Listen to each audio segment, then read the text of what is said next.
Today we are eating 5 inches of yam. Mina, do not spend more than what I wrote on the market list. 5 inches? This stingy man, you have started again. Bring back the receipts. No excuses. Francis, prices change in the market sometimes. I don't care. Show me the receipts. In a forgotten corner of Lagos, far from the glittering towers of Victoria Island and the roaring traffic of Ikoyi, there lay a poor settlement called Makoko Edge. It was the kind of place where the roads were not really roads, just winding paths of sand and broken stones. When it rained, the ground turned to thick mud that swallowed slippers whole. Children ran barefoot between crooked houses made of wood and rusted zinc sheets. The air smelled of smoked fish, kerosene, and the salty breath of the lagoon. This was where Francis lived, and in all of Makoko Edge, there was no man more careful with money, or more stingy, a man who counted every grain. Francis was not born rich. In fact, his childhood had been soaked in hunger. His father had been a fisherman who often returned from the lagoon with empty nets. On many nights, the family would boil watery cassava soup with barely a pinch of salt. Francis never forgot those nights. He never forgot the way his stomach twisted with hunger. He never forgot watching other children eat while he pretended he wasn't hungry. And so Francis grew up with one belief carved deep inside his heart. Money must never be wasted. But somewhere along the way, that belief turned into something darker. Francis married Mina when she was 23. Mina was a gentle woman with warm eyes and a laugh that could brighten even the dullest evening. She had grown up in a nearby community where she helped her mother sell vegetables in the market. Unlike Francis, Mina believed life was meant to be shared. She believed food tasted better when people ate together. She believed money was meant to help people, not control them. But she did not realize something important about her husband. Francis believed the opposite. Every Saturday morning, the ritual began. Francis would sit at the small wooden table inside their one-room house. In front of him lay a small notebook, his market notebook. With slow, careful handwriting, he would write the list, not just the items, but the exact amount allowed. He would murmur to himself as he wrote, rice, 1,500 naira. Palm oil, 300 naira. Pepper, 150 naira. Salt, 50 naira. Then he would tear the paper and hand it to Mina. Do not spend more than what I wrote, he would say sternly. Mina would sigh quietly. Francis, prices change in the market sometimes. Francis would shake his head immediately. No excuses. His eyes would narrow and bring back the receipts. When Mina returned from the market, the real interrogation began. Francis would sit down with the list and the items, one by one, slowly, painfully. Rice, 1,500. Yes. Palm oil, 300. Yes. Pepper. He would pause. How much? Mina hesitated. 200. Francis's face hardened. 200. The woman said the price increased. You should have gone to another stall. His voice would rise until neighbors could hear through the thin wooden walls. You waste money like water. Mina lowered her head silently. Francis had a small smartphone, but Mina had never unlocked it, not once. He guarded his password like a national secret. Even when messages came late at night, he would turn the phone away from Mina before typing. His bank card, locked in a small metal box under the bed. His PIN, known only to him. Once, Mina had asked gently, Francis, what if something happens to you? Francis laughed. A man like me, nothing will happen. But still, it's good for a wife to know. His expression turned cold. You asked too many questions. That was the end of the conversation. Before marriage, Mina had once dreamed of owning a small shop. She wanted to sell foodstuffs, rice, beans, gari, oil. But Francis had crushed that dream early. My wife will not work, he had declared. Why? Because successful women forget their husbands. Mina blinked in surprise. But helping the family is not forgetting your husband. Francis shook his head stubbornly. I will provide everything. And so, Mina stayed home, day after day, year after year. In Makoko Edge, people noticed everything, and slowly they began whispering, Francis is too stingy. He counts pepper seeds. His wife looks tired all the time. One old woman named Mama Bissy shook her head whenever Francis passed. That kind of man, she muttered. Money will one day destroy him. But Francis ignored them all. He believed something very dangerous. He believed he was the smartest man in the village. One hot afternoon, Francis left for work. He worked as a supervisor at a small warehouse near the Lagos port. As usual, he carried his phone, his wallet, and the small metal key to the box under the bed. Mina watched him leave. She did not know something terrible was already waiting for him that day. Traffic in Lagos is like a living beast. Buses roar, motorcycles weave between cars, horns scream constantly. That afternoon, Francis boarded a small commercial motorcycle. "Hey, Okada, quick, quick," he told the rider. "I am late." The rider nodded and sped forward. Wind rushed past them. They turned onto a busy road. A truck appeared suddenly from the opposite direction. Too fast, too close. The rider swerved. The motorcycle lost balance. And then, everything exploded into chaos. Metal screamed. People shouted. The world spun violently. Then darkness. When Francis opened his eyes again, the world felt distant. Blurry. He heard voices. Internal bleeding. Emergency surgery. Family must pay deposit first. Then darkness swallowed him again. Back in Makoko Edge, Mina was washing dishes when someone knocked urgently. Bam, bam, bam. She opened the door. Two men stood outside. Their faces were serious. "Are you Francis's wife?" Her heart tightened. "Yes, there has been an accident." The plate in Mina's hand slipped and shattered on the floor. At the hospital, doctor spoke quickly. "He needs surgery immediately." Mina nodded desperately. "Yes, please do it," the nurse asked calmly. "Madam, deposit is 500,000 naira." The room went silent. Mina's stomach dropped.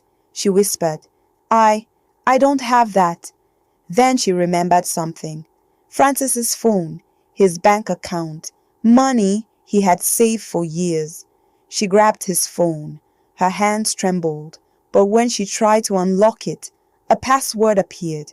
Her heart pounded. She whispered desperately, "Francis, what is the password?" But Francis lay silent, unmoving, unconscious. Mina ran to the nearest bank. Sweat ran down her face. Her voice shook as she spoke to the banker. "My husband, he had an accident. Please help me withdraw money from his account." The banker frowned gently. "Madam, do you have the ATM card?" "No." "Do you know the PIN?" "No." "Do you have authorization?" Mina's voice cracked. "I am his wife." The banker sighed. "I'm sorry, madam. We cannot release the money." Back at the hospital, the doctor approached Mina. His voice was serious. "Madam, if we do not operate soon," he paused, "he may not survive." Mina felt the ground disappear beneath her feet. For the first time in her life, she realized something terrifying. Francis had saved money his entire life, but no one could use it, not even to save him. And that night, in the hospital corridor, Mina sat alone, holding Francis's locked phone. Tears rolled down her cheeks, and somewhere in the distance, the machines in the emergency room began to beep faster and faster and faster, until suddenly they stopped. The corridor outside the emergency room was cold, too cold, the kind of cold that made Mina wrap her arms around herself, even though the Lagos heat still clung to the outside world. She sat on a hard plastic chair. In her hands was Francis's phone, locked, silent, unforgiving. The glowing screen kept asking the same question.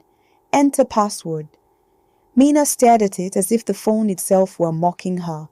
Her husband lay only a few meters away, inside the emergency room. His life slipping away, and the money that could save him was trapped behind 4 invisible numbers. Mina tried again. Her fingers trembled as she typed the first guess. 0, 0, 0, 0. The phone vibrated. Wrong password. She tried again. 1, 2, 3, 4. Wrong again. She pressed her lips together, thinking, maybe his birthday. She typed it. Wrong. Maybe their wedding anniversary. Wrong again. Each failed attempt felt like a door slamming shut in her face. Her breathing grew faster. What kind of man hides everything from his wife? She whispered to herself. Footsteps echoed down the corridor. The doctor returned. His expression told Mina everything before he even spoke. Madam, he sighed softly, we are still waiting for the surgery deposit. Mina stood up immediately. Doctor, please. I'm trying. Her voice cracked. My husband has money in the bank. I just cannot access it. The doctor rubbed his forehead. I understand, but hospitals cannot begin surgery without payment. Mina looked toward the emergency room doors. Please, start the surgery. I'll find the money. The doctor hesitated. Then he shook his head slowly. I'm sorry. Mina began calling every number she knew. Neighbors, friends, relatives. But Francis had never been generous.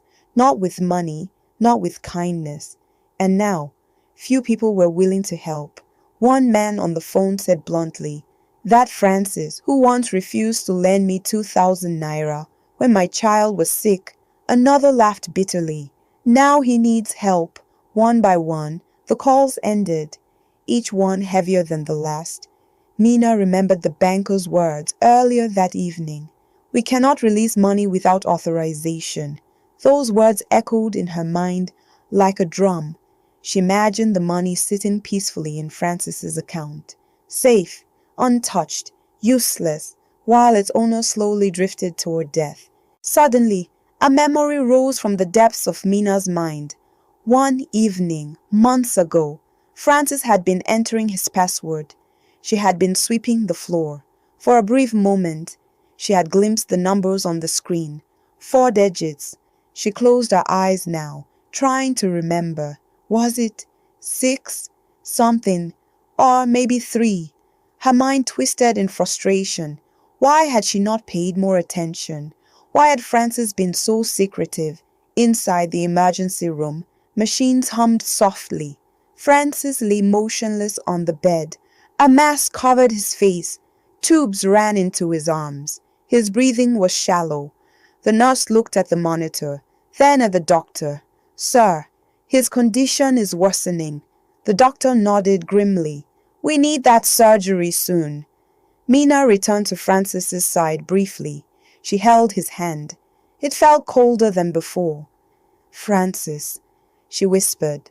Her voice trembled with grief and anger.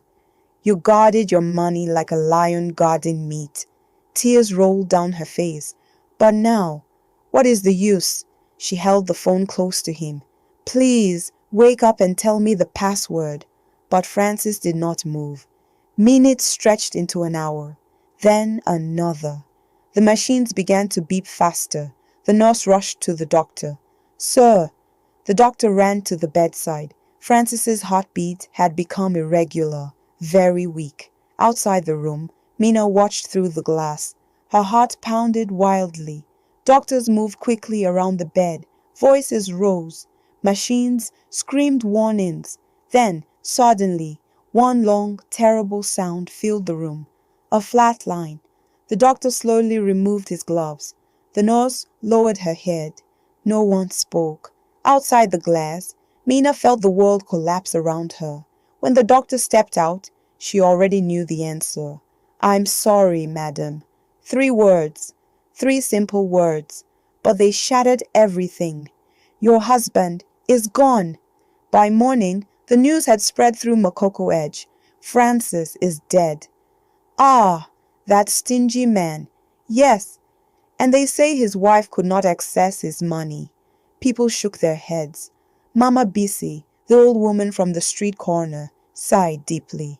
I warned them, she said quietly. When a man worships money more than people, money will not save him.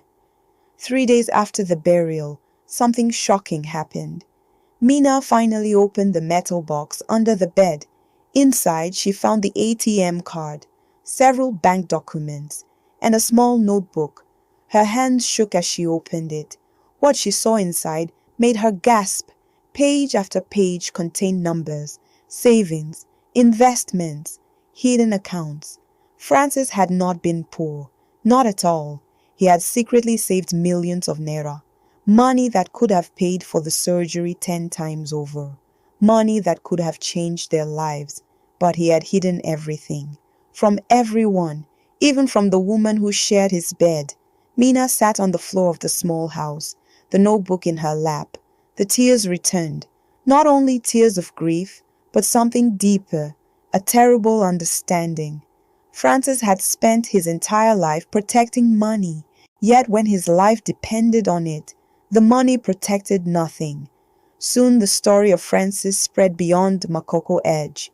People told it in markets, in barber shops, at roadside food stalls. Parents began telling their children, do you know the story of the man who died because he hid his own money? It slowly became a lesson, a warning, a modern African folk tale, and every time it was told, someone would end the story with the same words. Money that cannot help others will one day fail its owner. But Mina's story was not finished. Francis was gone, but his hidden wealth remained. And Mina now faced a difficult question.